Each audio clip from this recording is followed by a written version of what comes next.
It's International Coaching Week, and that means I'm talking to all my favorite coaches, not all of them, but as many of them as I can. And the theme of International Coaching Week is about the power and impact of coaching. And so I'm talking to Callie today. Callie and I met when we were working through the Martha Beck Wayfinder training. And we practiced together and got to know each other, stayed friends, and I really admire the kind of coach she is and what she brings to the discussion and to the table. So I wanted to talk to her today. So I'm gonna turn it over to Callie to introduce yourself and tell us a little bit about you and how you got into coaching. Thanks, Leah. Back at you. I also admire you. So a little bit about myself, how I got into coaching. Years ago, I had gotten my master's in counseling, and then I worked in the field for a little while, got burned out, and then I went into corporate publishing, loved it. And my favorite thing was leading and managing people.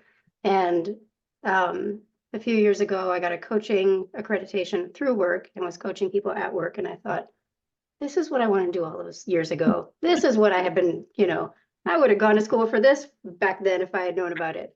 So that's how I got into coaching, and I love it. Very cool. No, I love that. And I think it's super interesting to me how many coaches, like the journey to coaching is always interesting. And I think, there are really young coaches, but a lot of coaches have like had a career and done some things and then are like, oh, I love this part of what I do and I want to do it all the time. Right. So I think I see a lot of coaches have kind of found their way because of that. So tell me a little bit about your specialty. Like, what do you really focus your coaching on? And like, who is your ideal client around that specialty? Yeah. So I would say my specialty is like boundary coaching. Okay. And my ideal client is, generally just women who feel overburdened, who feel like they're stretched too thin, who feel like they've maybe lost themselves, feeling guilty for being themselves, So all of that. in general. So just women, yeah, women. Um, and where boundaries come in are, I call boundaries a love language, and I fully believe that, and I love them. They're life changing, because for me, the concept of a boundary is just like, this is me, and this is what I'm okay with. Mhm. And as women, like speaking for myself, figuring out what that is and being honest with yourself about that is huge and difficult, because it's not like what I should be okay with or what I want to be okay with or what so and so wants me to be okay with. That untangling that's where the magic is. So yeah, once you can do that with personal boundaries, it just feels like a cheat code to life, right? Right. It's like, oh, I can have some rules about engaging with me. Great. Yeah, like I get to call the shots. I get to be in charge of me. How amazing. Yeah. It's amazing how little we learn about setting boundaries. And a lot of like, we all come from families and some families are great and some families are really dysfunctional, but there's not a lot of boundary language, I think, until we suddenly go, I feel like everybody just keeps blowing through what I want, right? And it's like, oh, I need a boundary. Yes, yeah. Either people are blowing through what you want or the reverse sometimes. Like I remember when I was little, I had what I call like a Veruca Salt mode, where I would just, get what I want by persistence and kind Right. of annoyance. And I vividly remember one day I had a babysitter and I was running around the pool, running, running, running. And she's like, don't run, kept running. Yeah. She said again, don't run, or I'm going to throw you in the pool. And I was like, it's not gonna Okay. happen. So yeah, so I just kept running, and I was promptly picked up and thrown in the pool. I was like, oh, what was that? You meant what you And then, said. Right. right? And then I was like, oh, she's my favorite. I like her, It was like I knew where I stood with her. Like I knew that, well, that's how far I can go, It wasn't confusing. Mhm. No, I say that. I mean, even when I led people in corporate and led teams, what they most got from me was consistency. Like who I showed up, they could expect to know what I expected and how I was going to show up, right? It didn't mean that I didn't, have moods from time to time, but even those moods were within a spectrum of what they could expect and consistency, right? And so there was some boundaries around how we interacted and what we expected of one another. And it made the whole environment safer which then in turn made it more innovative. Like we could be more creative. Mhm. Space for it. Right. Yeah.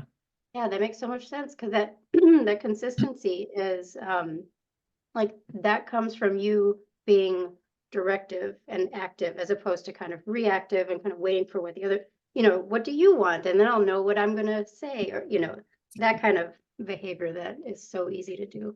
Yeah. And it's easy, I think, for leaders to fall into, and people who manage people. Very. Like, if you're like, that's how I am in the rest of my life, that's how I'm going to be at work. Like, no, no, I no. don't want to upset people. I don't want to, what are they going to think? How should I say this? Yeah. Right. Right. Very cool.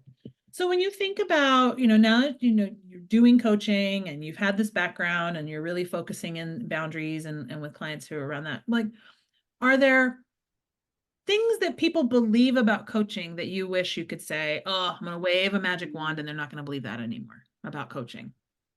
Yes. So I think two things. One, that coaching is all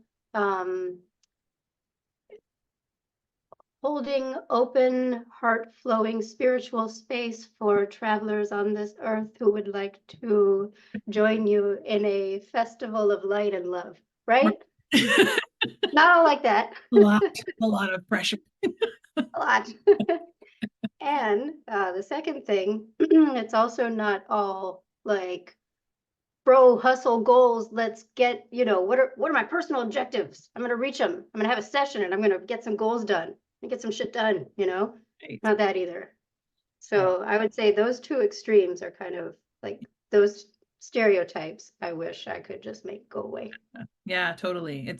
I 100% agree. I was talking to someone else and I was saying, like, sometimes in the coaching space, I'm like, oh, don't listen to them. They're a charlatan, right? Like, don't even Yeah. listen to the person. They use the word coach. I wish they couldn't, right? Meanwhile, Yes. there's all these other types of coaches, and there's kind of how we all learn to coach, but also what we each bring.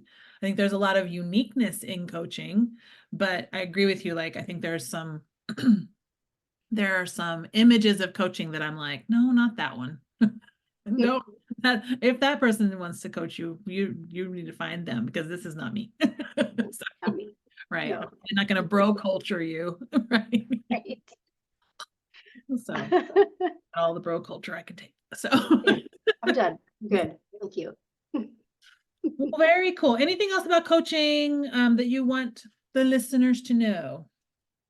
Um, I think that coaching is really like it's really just an opportunity to have someone be invested in your growth too, and to be there like rooting for you and Yeah, helping you figure out what it is that you want and how to get there.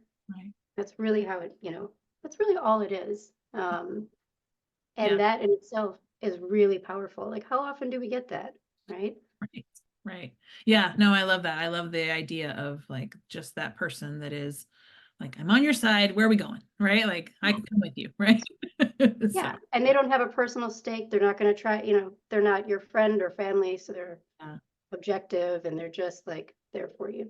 Yeah. And even, I mean, I don't know about you, but even coaching my team versus coaching individuals outside of an environment where I'm the boss, I don't have an agenda with my coaching clients like I did when I was the boss and I was like, I got to get something out of this person. Yes, Right. yes, right? Got to get some results. I need some The results. I mean, KPIs aren't going to do themselves. right, exactly. I wanted to coach them from a perspective of looseness and ability to grow where they needed to go, but sometimes I was like, also, I need you to do your job. Right. So it makes it harder to be an objective coach sometimes. I mean, there are great internal coaches, don't get me wrong, but I also think that there's a real value to someone who doesn't have that agenda showing up. Yeah, totally. Yeah. Awesome. So are you accepting clients and what's the best way to get a hold of you? Yes, I am accepting clients, and the best way people can get a hold of me is just through my website. Awesome. Very cool. And you also do some workshops and things as well, right? I do. I've held boundary workshops. I hold those with my co-facilitator. Her name is Heather, and we're planning 2 more this year. So we've done 2, we're planning 2 more. So Okay. stay tuned. Cool. Awesome. That's exciting. So for those of you who want to know more about boundaries, this is your go-to coach for that. Awesome. Well, thanks for spending time with me today and talking to me about this. Yeah. Thanks, Leah. All right.